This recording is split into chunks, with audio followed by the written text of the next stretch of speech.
Well, this episode of The Flash, the first episode in about a month, or at least almost a month. I've lost track at this point. They take a break whenever they feel like it. But basically, The Flash is back with new episodes, and this particular episode, the main plot dealt with the brother of the weather wizard from the pilots. There is now a new weather wizard, played by Liam McIntyre, which who I'll get to in a second.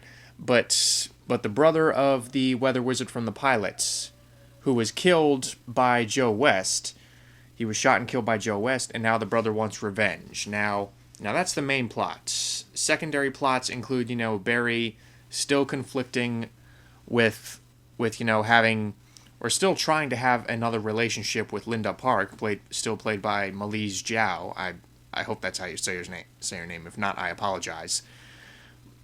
While at the same time really kind of struggling, or really Iris is struggling with, actually no, not even that. Their respective significant others are struggling with, how they feel like a third wheel whenever Barry and Iris are together. So that's sort of the B plot. And thirdly, you have, the growing suspicion of, Dr. Wells and what kind of agenda could he be hiding. So those are the three main plots. And in all honesty, I enjoyed this episode while I was watching it, and looking back, I appreciate what it does for the season in terms of, new developments, or really one significant big development, or actually a few.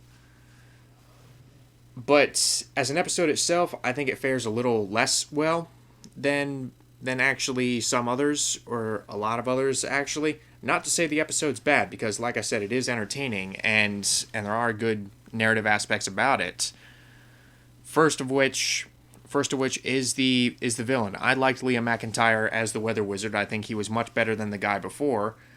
Granted, there's still not really a whole lot to work with, and that's the thing with the villains on The Flash, is that I think a lot of the time the powers sometimes eclipse their personalities, whereas on Arrow they seem to balance out the personalities and the gimmicks a little bit more. That's why the villains on Arrow generally are stronger in terms of character. But in all honesty, the Weather Wizard here, it was very cardboard. Just the way it was written, the Weather Wizard was very sort of cardboard. I want revenge for my brother's death. And the reason I enjoyed the Weather Wizard here more so than some of the other villains is really having to do with Liam McIntyre's natural charisma. And Liam McIntyre, his casting 5 people from Spartacus in this Arrow Flash universe, because we have Manu Bennett, we had Cynthia Adai Robinson, or whatever, the chick who plays Amanda Waller, the second Navia.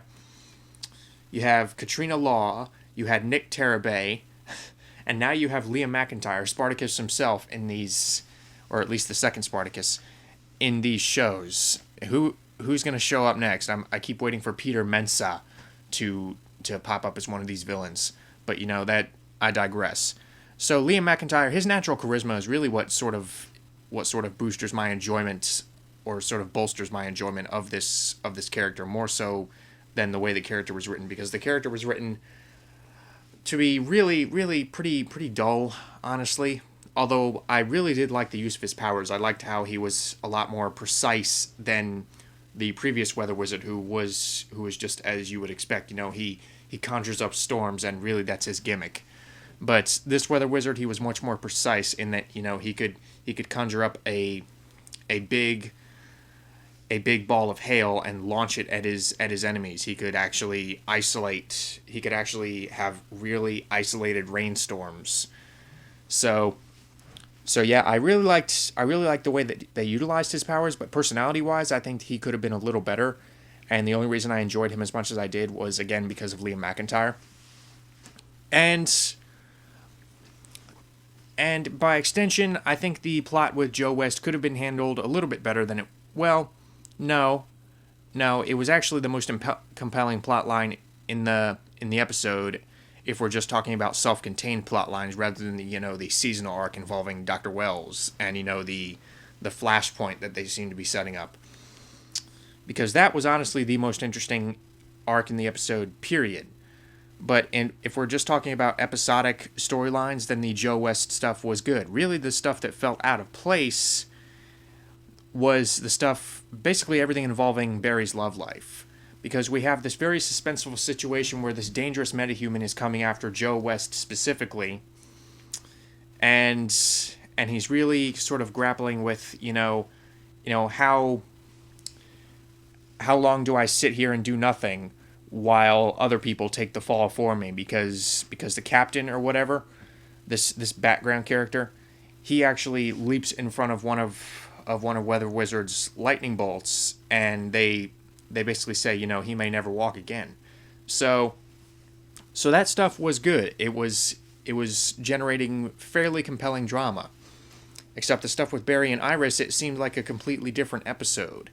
And maybe if they were able to, in the script, maybe if they were able to thematically tie these two story arcs into one another, it may not have been so jarring, and it may not have actually detracted from the overall episode as much. But as it stands, they just seem to conflict with each other. Honestly, it was a bit of a conflict of interest as to what this episode wanted to focus on ultimately. But with that said, probably my favorite scene in the episode is the scene where Dr. Wells reveals himself to Cisco, because Cisco actually, upon hearing yet another person suspecting Dr. Wells of suspicious activity, he conducts some more research into, what happened the night that the Reverse Flash came to Star Labs. And then he gets a visit from Dr. Wells himself. He's walking. He basically admits that, yes, I'm the Reverse Flash. He admits that he's from the future, or at least from a different time, and how he's basically using Barry as a means to an end. And then basically he reveals that, I can create an after image of myself. It's very DBZ-esque. I was just picturing DBZ, the after image technique, but he can actually use his speed to create an after image of himself, and that's apparently how he was able to generate an image of himself and the Reverse Flash that night. Aside from, the I'm going to assume that was a hologram inside the force field, but, I could be wrong. Maybe I interpret it wrong. Anyway, but then Dr. Wells vibrates his hand really fast and kills Cisco, and this scene was just so beautiful and so well played by Tom Cavanaugh and Carlos Valdez. I finally learned the guy's name. But then, at the end of the episode, and this is where I think some of the drama sort of falls apart in favor of, having a significant development for the seasonal arc. At the end of the episode, Barry runs so fast in an effort to stop a tsunami that the Weather Wizard is launching toward the city. He runs so fast that he actually goes back in time a day or two maybe. So basically everything that happened in the second half of the episode, maybe even the second third and the final third of the episode, presumably never happened, because this is where the episode ends, where he actually goes back in time. And again, that makes for an interesting development if we're talking long term. But in terms of all of the developments that they put into this episode, Iris finds out that Barry is the Flash.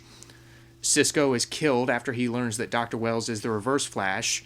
After all of the interesting stuff, and not to mention the Captain guy, he might be paralyzed for life. So after all of this interesting stuff, it's all of a sudden undone.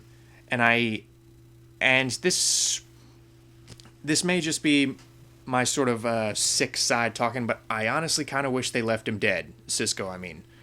I kind of wish they left him dead, because he's always kind of ridden that line between, endearingly dorky and annoying. He's sort of kind of ridden that fine line, and sometimes I have a hard time deciding, do I like this character or do I not? He seems to kind of go back and forth, but I kind of wish they left him dead, and I kind of wish they had left a lot of these plot lines set in stone rather than, undoing them, presumably. Again, I don't know what's going to happen in the next episode, but the point is,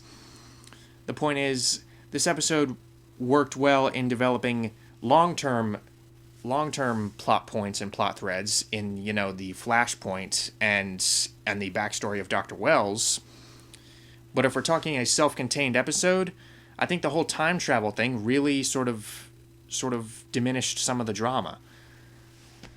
So again, this was a pretty interesting episode to review, I will admit. But hey, I gave my 2 cents as best I could.